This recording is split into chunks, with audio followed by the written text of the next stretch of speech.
আসসালামু আলাইকুম রহমতুল্লাহ তাআলা বারাকাতুহু। আজ মহান 18 জিলহজ, মাওলার অভিষেক দিবস, পবিত্র গদিরে হুম দিবস, ঈদে গদির। সবাইকে গদিরে হুম দিবসের শুভেচ্ছা, ঈদ মুবারক। আজকের এই দিনে রসুল সাল্লাল্লাহু আলাইহি সাল্লাম আল্লাহ পাকের নির্দেশে ইসলামের একজন প্রতিনিধি নিয়োগ দিয়ে গেছেন। বলেছিলেন, আমি যার মওলা আলী তার মওলা। আমি দুটি বাড়ি বস্তু রেখে যাচ্ছি, একটি কোরআন আর একটি পবিত্র আহলে বাইত। যে এই দুটি বস্তুকে আঁকড়ে ধরবে সে কখনো পথভ্রষ্ট হবে না। কিন্তু এই চরম সত্য কথাটা আমাদের কাছে বারবার লোকায়িত করা হয়েছে। বর্তমানে যদি আমি জিজ্ঞাসা করি, 90% মানুষ গদির সম্পর্কে জানে না। গদিরের ঘোষণা কি ছিল সেটা জানে না। কিন্তু এত গুরুত্বপূর্ণ একটা ঘোষণা মানুষ জানে না। কেন জানে না?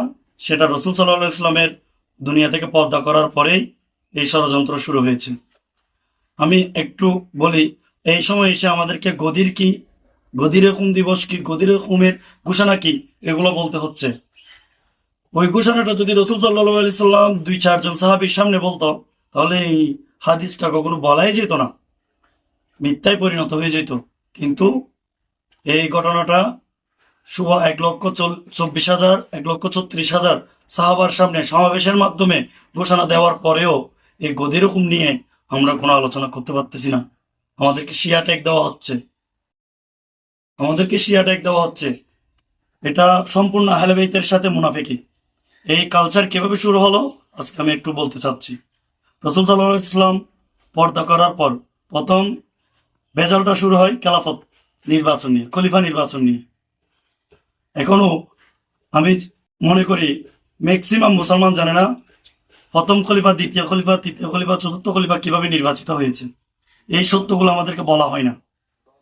সত্যটা বলেন, মানুষ যেটা ইচ্ছা সেটা গ্রহণ করবে। আপনি কাউকে বাঁচানোর জন্য, কাউকে দোষ থেকে সরানোর জন্য আপনি গোপন রাখবেন, সেটা তো হতে পারে না।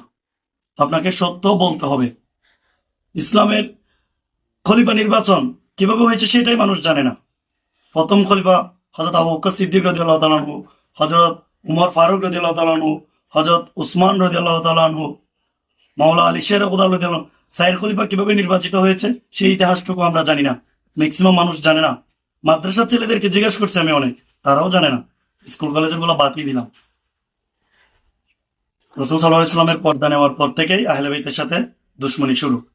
যেদিন রসুল সাল্লাল্লাহু আলাইহি ওয়াসাল্লাম মাওলা আলীকে মাওলা ঘোষণা করেছেন, সেই দিন থেকে রসুলের পরিবার সবার চক্ষুশূলে পরিণত হয়ে গেছিল, সবার টার্গেটে পড়ে গেছিল। চার খলিফার খেলাফত ব্যবস্থার পর কায়েম হলো রাজতন্ত্র। রাজতন্ত্রের বয়ে, রাজতন্ত্রের জুলুমের বয়ে মানুষ মুখ খুলতে পারে নাই। দীর্ঘ 150 বছর উমাইয়া শাসন, তারপর 300-400 বছর আব্বাসিয়া শাসন, মানুষ আহলে বাইতের নাম নিতে পারে নাই। মসজিদে মসজিদে আহলে বাইতকে গালি দেওয়া হয়েছিল উমাইয়া শাসন আমলে। এমন কঠোরভাবে 500-600 বছর এই দিবসকে দামাচাপা দেওয়া হয়েছিল। পরপর মাওলা আলী থেকে শুরু করে মাওলা আলী, ইমাম হাসান, হুসাইন, জয়নাল আবেদিন, এভাবে 12 জন ইমামকে পর্যায়ক্রমে শাহাদাত করা হয়েছিল এই উমাইয়া আব্বাসীদের আমলে। এখন কিভাবে আপনি বলবেন এই গদি এরকম প্রচার পাবে? কিভাবে মানুষ সত্য জানবে? সত্য জানতে দেওয়া হয়নি। কেন হয়নি? কারণ তাদের শাসন ব্যবস্থা ভেঙে পড়বে। সত্য যদি জানতো মানুষ, তাদের শাসন ব্যবস্থা ভেঙে যেত। বিভিন্নভাবে জাল হাদিসের মাধ্যমে, বানোয়াট হাদিসের মাধ্যমে, নিজস্ব ইমাম মুয়াজ্জিমের মাধ্যমে হাদিস বর্ণনা করেছেন আব্বাসিয়া উমাইয়ারা। গদির হুমকে গোপন করেছেন।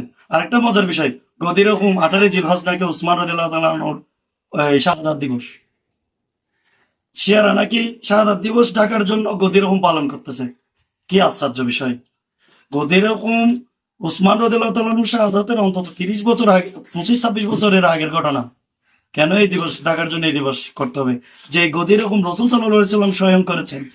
আবু বকর রাদিয়াল্লাহু তাআলা, ওমর রাদিয়াল্লাহু তাআলা মাওলা আলীকে মাওলা মেনে নিয়েছেন, বায়াত গ্রহণ করেছেন।